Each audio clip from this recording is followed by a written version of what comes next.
The fluorescent lights buzzed faintly overhead, casting a sterile glow across the empty office. It was well past midnight, and the towering glass building that housed Pinnacle Innovations stood silent, save for the soft hum of a vacuum cleaner weaving through the cubicles. Maria Alvarez, a slight woman with salt and pepper hair tied back in a neat bun, moved with quiet purpose. Her cleaning cart, laden with supplies, squeaked as she pushed it down the hallway, her worn sneakers padding softly against the polished floor. At 48, Maria had cleaned these offices for nearly a decade, her hands calloused from years of scrubbing, sweeping, and wiping away the day's chaos. She didn't mind the work. It was honest, and it kept her son, Mateo, in school, chasing his dream of becoming an engineer. Tonight, though, something felt different. Maybe it was the stillness, heavier than usual, or the faint ache in her knees that reminded her of the years piling up.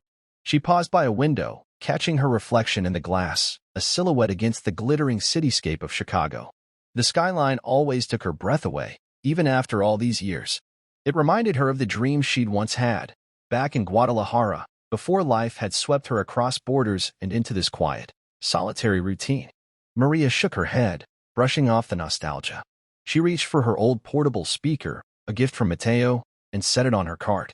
The office was empty, no one to disturb. She scrolled through her phone, her fingers hesitating before selecting a song. A lively cumbia beat filled the air, the rhythm pulsing through the stillness. Maria smiled. Music had always been her escape, her small rebellion against the grind. She swayed her hips, letting the beat guide her as she dusted a row of desks.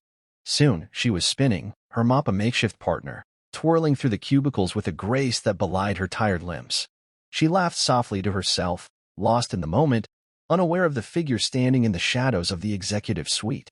Elliot Grayson, the CEO of Pinnacle Innovations, leaned against the doorway, his arms crossed. At 35, he was the youngest CEO in the company's history, a tech prodigy who'd turned a startup into a global powerhouse.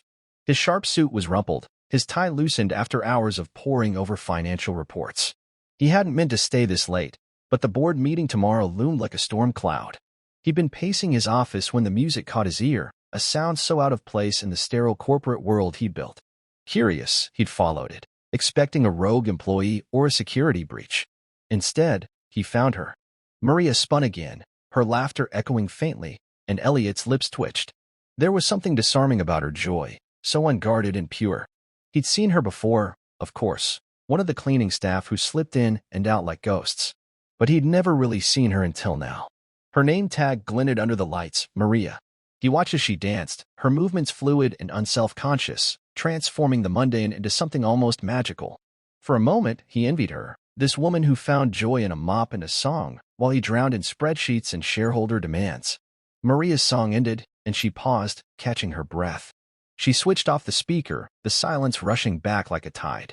She didn't notice Elliot as she resumed her work, wiping down a conference table with methodical care. He stepped back into the shadows, his mind racing. He could have left then, returned to his reports, but something held him in place. Maybe it was the contrast, her lightness against his heaviness. Or maybe it was the memory of his own mother, a single parent who'd worked nights as a nurse, humming to herself to get through the long hours. Whatever it was, Elliot couldn't shake the image of Maria dancing. The next morning, the office buzzed with its usual chaos.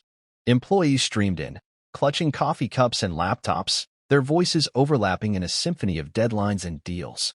Maria was long gone, her shift ending at dawn. She was back in her small apartment in Pilsen, cooking breakfast for Mateo before he rushed off to his engineering classes at the community college. She didn't know that Elliot had spent the rest of his night thinking about her, or that he'd pulled up the cleaning staff's records, searching for her file. Maria Alvarez. Hired 9 years ago. No complaints, no absences. A model employee, invisible to most. Elliot leaned back in his chair, staring at her employee ID photo, a serious expression, her dark eyes steady. He wondered what made her dance, what kind of life she led outside these walls. He wasn't sure why it mattered, but it did. Over the next few weeks, Elliot found himself lingering in the office late, hoping to catch another glimpse of Maria.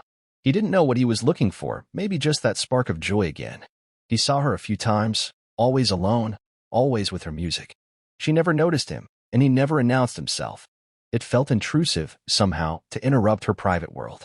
But he started noticing other things, The way she'd leave small notes for employees about misplaced items, the way she'd arrange pins neatly on desks, the way she'd hum even when the speaker was off. Small acts of care that no one else seemed to see. One night, as Maria cleaned the break room, she found a wallet tucked under a chair. Black leather, worn but expensive. She opened it, not out of curiosity but to find an ID. Elliot Grayson. Her heart skipped. The CEO.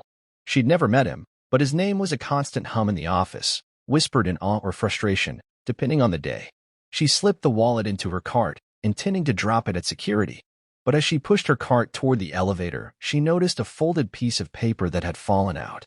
She picked it up, hesitating. It was a handwritten note, scrawled in hurried ink. * Call mom. Tell her you're okay. *. Maria frowned.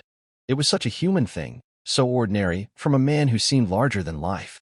She tucked the note back into the wallet and left it with security, but the words stayed with her. She wondered about this Elliot Grayson, who carried reminders to call his mother.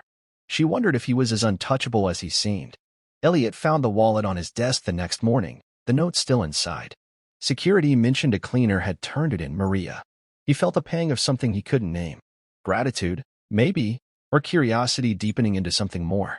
He started asking around, discreetly. The facilities manager spoke highly of Maria. She's the best we've got. Never complains, always goes the extra mile. A few employees mentioned her kindness, how she'd once stayed late to help a stressed intern find a lost report, how she'd brought homemade tamales for the night staff during the holidays. Small stories, but they painted a picture of a woman who gave more than her job required. Elliot's life was a world apart from Maria's. He lived in a sleek penthouse downtown, drove a Tesla, and dined with investors at restaurants where a single meal cost more than Maria's weekly pay. But he hadn't always been this way. He'd grown up in a small town in Indiana, raised by a mother who worked double shifts to keep the lights on. Success had pulled him far from that life, but watching Maria stirred memories he'd buried, memories of sacrifice, of love that asked for nothing in return. One evening, as Maria cleaned the executive floor, her phone buzzed. It was Mateo, his voice tight with worry. "Ma, the scholarship didn't come through. I don't know how we're going to cover next semester." Maria's heart sank. She'd been counting on that scholarship to ease the burden. Her savings were thin, stretched between rent, bills, and Mateo's textbooks. She told him not to worry, that they'd figure it out, but her voice trembled. After the call, she sat on a bench in the break room, staring at her hands. The music stayed off that night. Elliot, working late again, overheard her conversation through the open door. He didn't mean to eavesdrop, but her words hit him hard. He knew what it was like to stare down an uncertain future, to feel the weight of a dream slipping away. He thought about intervening, about writing a check or pulling strings, but he stopped himself. Maria didn't seem like someone who'd want charity. She had pride, the kind that shone through her work, her dancing. Instead, he did something small. He left a note on her cart the next night. Anonymous. * You make this place brighter. Thank you. * Maria found it during her shift, her brow furrowing as she read it. She looked around, half expecting a prank, but the office was empty. She tucked the note into her pocket, a tiny warmth spreading in her chest. It was the first time in years anyone had acknowledged her beyond a curt nod. The notes continued, appearing every few nights. Your hard work doesn't go unnoticed. Keep dancing. It's beautiful. Maria didn't know who left them, but they became a quiet comfort, a reminder that someone saw her. She started dancing again, her movements lighter, as if the notes had loosened something inside her. Meanwhile, Elliot was grappling with his own challenges. The board was pushing for layoffs to boost profits, a move he'd resisted for months. Pinnacle was thriving, but the pressure to optimize was relentless.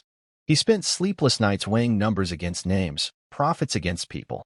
Maria's file was on the list, her role deemed replaceable by the consultants.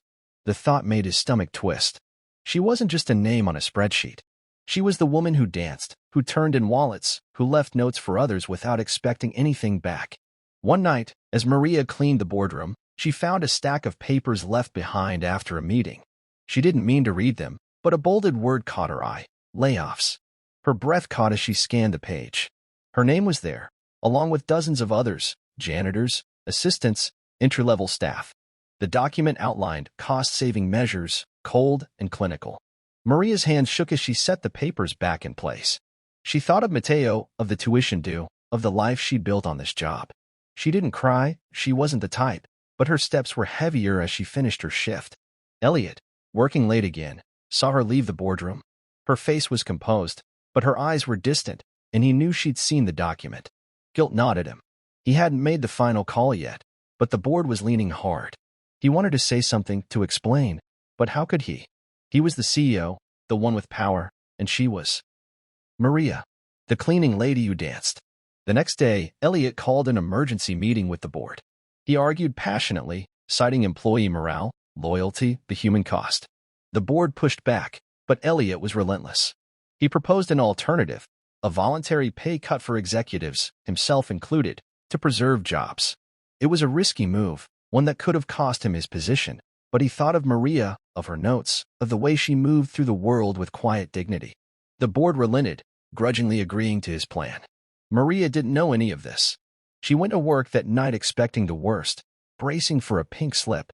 Instead, she found another note on her card. Asterisk, you're staying. We need you. Asterisk, her breath hitched. She looked around, as if the writer might step out of the shadows, but the office was quiet.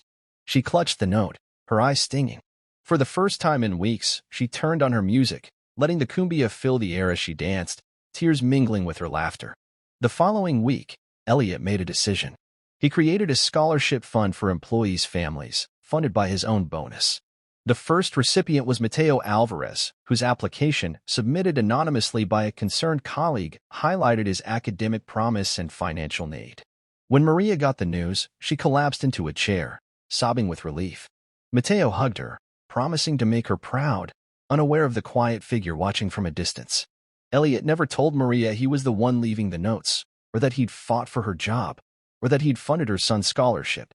He didn't need to. Watching her dance again, seeing the light return to her eyes, was enough.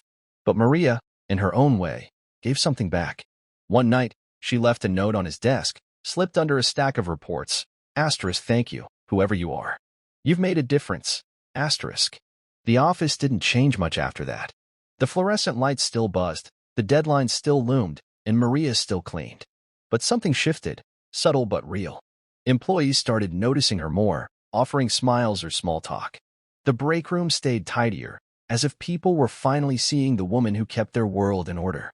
And Elliot, for all his wealth and power, found himself lingering late, not for work, but for the faint sound of music drifting through the halls. Maria's dancing became a quiet legend at Pinnacle, whispered about in break rooms and boardrooms alike. No one knew the full story, not the notes, not the scholarship, not the CEO who watched from the shadows. But they felt it, the ripple of kindness that started with a woman who danced when she thought no one was watching, and a man who saw her when no one else did. In a world of spreadsheets and bottom lines, it was a reminder that humanity, in its smallest acts, could still change everything.